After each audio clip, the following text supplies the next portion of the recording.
Salut à tous et bienvenue sur la chaîne vidéo courte. C'est la mode de mon moment. Là, j'essaie de faire des vidéos beaucoup plus courtes euh, pour alimenter un peu plus la chaîne. Et puis je me dis que c'est un bel exercice de faire des choses en très peu de temps.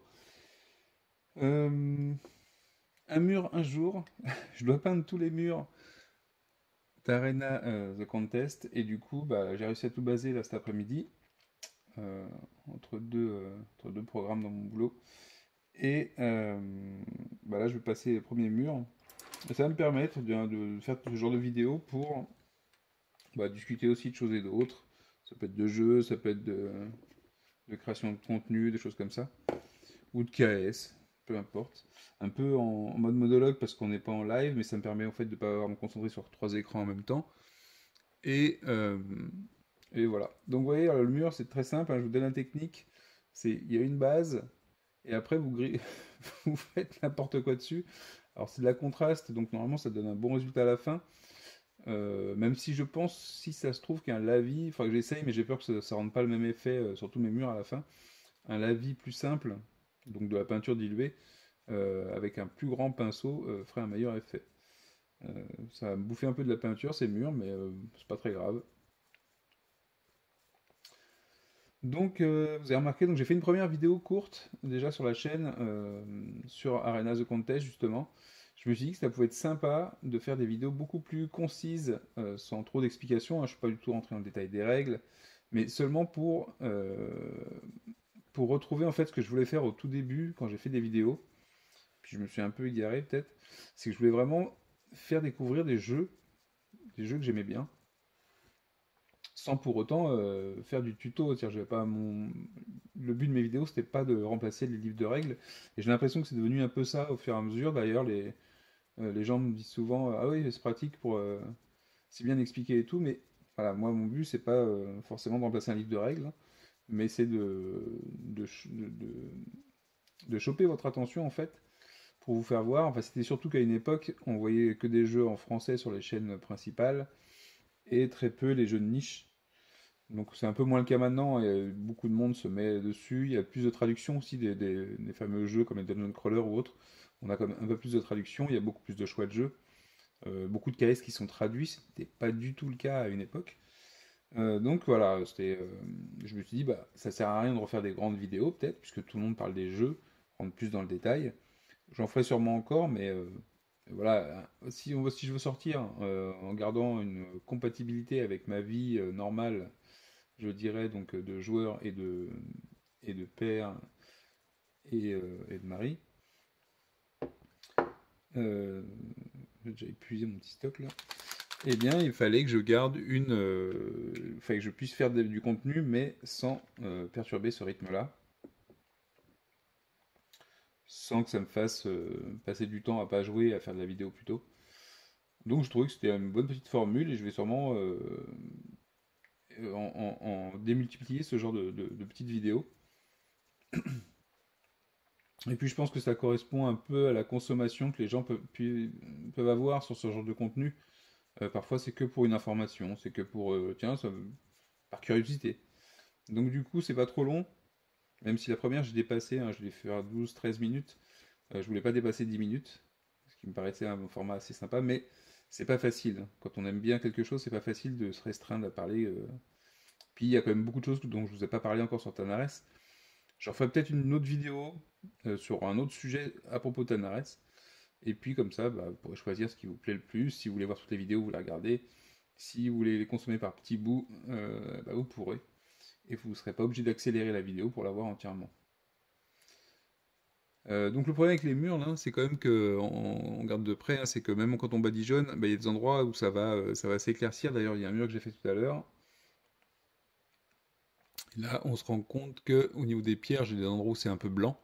Je dois repasser un petit peu. Mais le plus gros effet, c'est-à-dire que même si je mettais le mur comme ça euh, dans le donjon, j'ai un mur qui est peint, quoi. Et ce qui est plus sympa que le gris plastique. Et c'est quand même le but, hein, quand on peint, c'est pas de faire des œuvres d'art, hein, c'est que c'est un rendu final qui n'est pas en vitrine, qui est sympa et qui vous donne l'aspect d'un mur en pierre, quoi. Donc faut jamais désespérer quand on fait de la peinture, hein.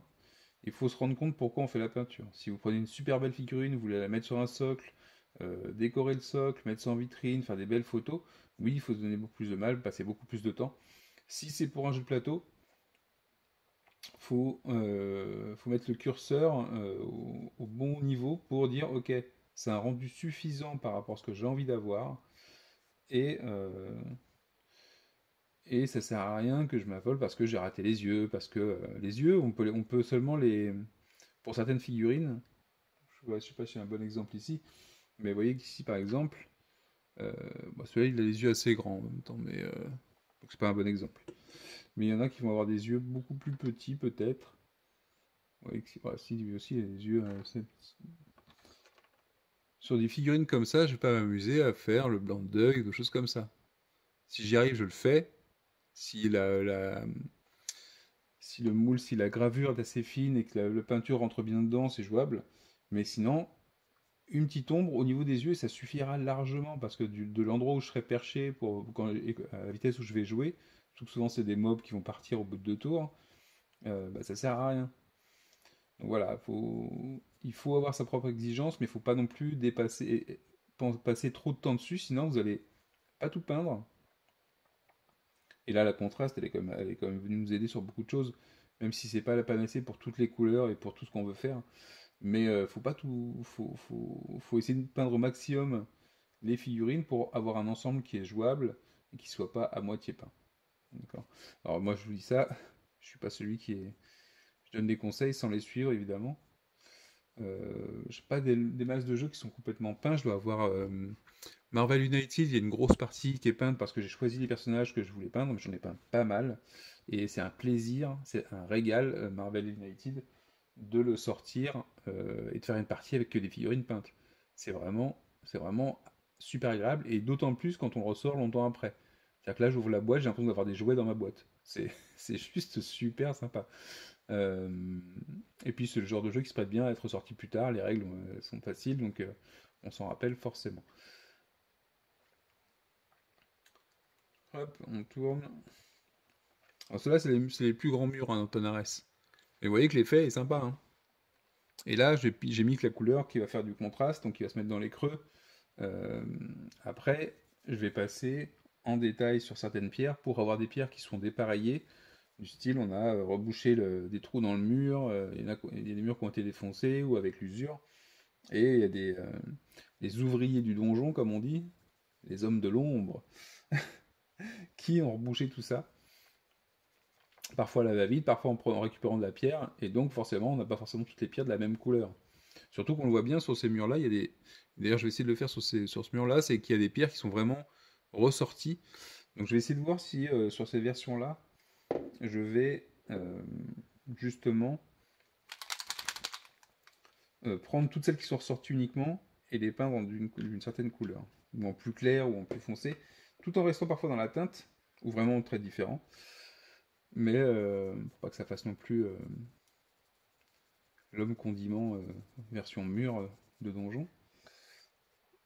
Mais ça donne un truc sympa quoi. Bah, si je vais vous faire voir un truc sympa, attends, je le peins. Donc, voilà, dans ceux que j'ai peint déjà avant, on a cette version là où on a certaines briques qui vont être plus foncées ou un peu plus claires. Pas beaucoup, hein, je n'ai pas fait beaucoup, mais ça suffit à donner une irrégularité au mur, hein. Et ça fait un effet sympa. Après, vous avez carrément le mur d'une autre couleur en terre ou des pierres différentes avec rebouché avec des pierres marron, donc enfin, ou des grises. Donc je l'ai fait que d'un côté, il faut que je fasse de l'autre. Mais vous voyez que ça, c'est ce qui vous permet d'avoir des murs de donjon qui sont pas réguliers, qui sont pas clean. Et ouais, c'est ce que j'aime bien.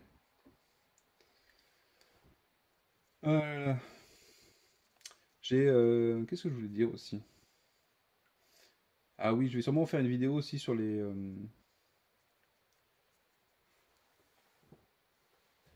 peintures sur les figurines des demeures de l'épouvante. Vous serez surpris par cette vidéo, je pense. Tellement il y a un niveau de peinture extraordinaire. Je déconne, hein. De toute façon, il ne peut pas y avoir un grand niveau de peinture sur ce genre de figurines. Et je vous expliquerai pourquoi. Bon, on va arriver au bout des 10 minutes de la vidéo, je pense. vais vous dire franchement, je ne sais plus de quoi je vais parler. Si, des murs, de la peinture, petit conseil de peinture. J'ai un caisse qui doit arriver, on a pas mal de caisses qui doivent arriver en ce moment. Il y a Frostpunk, j'ai pas eu de nouvelles, alors je crois ils envoient les pledges complets avec add-on et tout en dernier. Mais toutes les langues françaises elles sont encore dans l'entrepôt, je crois. Arena Adventure, Tanares Adventure va arriver aussi, j'attends la notification. J'attends. Ah oui, j'ai déconné aussi chez Renegade, j'avais pledgé, j'avais oublié de payer le shipping. Du coup, j'ai mon jeu qui est pas arrivé. C'était un jeu de style Mad Max, je crois. C'est Wreckland Run ou un truc comme ça. Et je l'ai pris en VO cette fois-ci, j'en ai eu marre d'attendre la VF. Euh, Enfin bref, en attendant, j'ai de quoi faire. Je me suis remis à Arena justement, parce que c'est vraiment sympa. Je vais faire la campagne. En fait, j'ai hésité à la faire parce que je sais pas si dans Tanares Adventure, il n'y a pas une reprise de cette campagne-là, mais étoffée. Je me dis, il se trouve que je me spoilais un peu l'aventure, ce serait un peu dommage. Mais le jeu est tellement agréable que c'est pas très grave. Je vais faire sûrement une vidéo d'un tour de jeu de Tanares, pour ceux que ça intéresse, et qui se limitera à un tour de jeu, donc vidéo courte. Je vais attendre le moment dans ma partie où ça va être un peu touchy, pour faire voir pourquoi, pourquoi c'est super intéressant, parce qu'on va faire des choix, on va se poser des questions, on va prendre des risques, et, et je pense que ça va être bien sympa. Et dernière petite news, petite annonce au niveau des vidéos, une autre idée de vidéo courte, je vais essayer de faire moment critique. Moment critique, j'ai envie de filmer les moments dans les parties que je fais en solo. Si jamais je le fais en multi, peut-être que je le ferai. Je vais voir si avec mes potes s'ils veulent qu'on filme. Mais d'abord en solo. C'est les moments où on est dans l'aventure et là, dilemme. euh, Qu'est-ce qui se passe? Il y a un jet à faire, c'est tout ou rien, c'est la vie, la mort, c'est je foire ma partie ou c'est génial.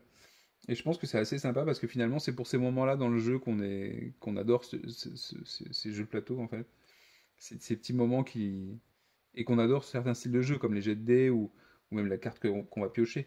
C'est, voilà, à ce moment-là, on a tout fait pour arriver à ce moment-là où ça va passer ou pas, où tous les risques qu'on a pris, ils vont payer ou pas. Et bah dis donc, il prend plus de 10 minutes le mur à faire quand même, hein. Et puis je pense qu'il me charcle bien facilement une partie de mon pot de peinture. Je vais voir si j'optimise pas pour la suite. Donc là, évidemment, vu que j'ai pas mis sur un socle, je suis comme un con. Pardon pour le gros mot. Je dis pardon parce que parfois il y a des vidéos que j'écoute et que je regarde, je me dis mince, mais le mec il dit quand même pas mal de gros mots quand il joue. Et je me dis, je peux pas les regarder trop avec mon fils, j'ai essayé de lui dire de pas en dire. Donc c'est pas pour l'habituer à le faire, il aura largement le temps en grandissant.